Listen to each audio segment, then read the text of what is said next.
ਜਿਹੜਾ ਉਹ ਹੈ ਨਾ ਈਰਾਨ, ਉਹਨੇ ਕਿਹਾ ਕਿ ਸਾਨੂੰ ਪਾਕਿਸਤਾਨ ਦੀ ਸਫਾਰਤਕਾਰੀ ਤੇ ਯਕੀਨ ਹੈ, ਜਾਂ ਪਾਕਿਸਤਾਨ ਕਰਾਏ ਜਾਂ ਰਸ਼ੀਆ ਕਰਾਏ।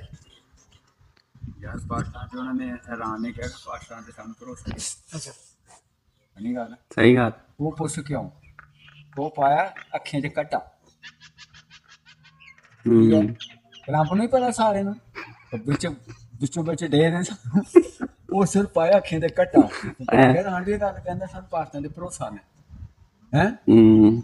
ਉਧਰ ਵੀ ਉਹ ਵੀ ਸੱਚਾ ਜੋ ਵੀ ਸੱਚਾ ਉਹ ਵੀ ਪਾਸਾ ਰੱਖ ਲਿਆ ਟਰੰਪ ਦਾ।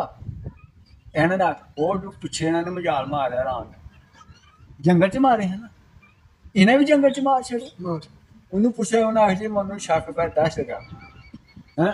ਉਹਨੇ ਕਿਹਾ ਸਾਨੂੰ ਸ਼ੱਕ ਪਿਆ ਜੀ ਮਾਰੀ ਇੱਕ ਬੱਕਰੀ ਸ਼ੁਰੂਆਤ ਦੀ। ਯਾਰ ਜੇ ਮਜਾਲ ਮਾਰਨਾ ਤੇ ਪਿੰਡ ਤੇ ਨਹੀਂ ਭਾਈਦਾ ਟੇਕੇ ਕਾਹਦੀ ਮਾਰਨਾ। ਇਹ ਸਿਰਫ ਇੱਕ ਦੂਜੇ ਦੀਆਂ ਅੱਖੀਆਂ ਦੇ ਘੱਟਾ ਪਾਉਣ ਲਈ ਕਰਦੇ ਪਿਆਰ ਸੰਦੇ ਨਾਰਾਜ਼ ਤੇ ਨਾਰਾਜ਼ ਕੋਈ ਨਹੀਂ ਹੁੰਦੇ। ਹੱਥ ਜੋੜ ਕੇ ਨਾ ਲਾਇਆ रूस ने, चाइना ने, पाकिस्तान ने, कैंडी ने, फिर और अपना जमन ने। रूस भैन चौथ कल हमला उन्हें फिर किया कि मुल्क ही नाल ही इसराइल ने किया लिबनान ते किया ना लिबनान ते ओदे ते हमास ते किया ना मास ते मार ते हां किया ना क्यों किया ਉਹਨੇ ਉਹ 113 ਬੰਦੇ ਇਸਰਾਈਲ ਦੇ ਮਾਰ ਦਿੱਤੇ ਨੇ।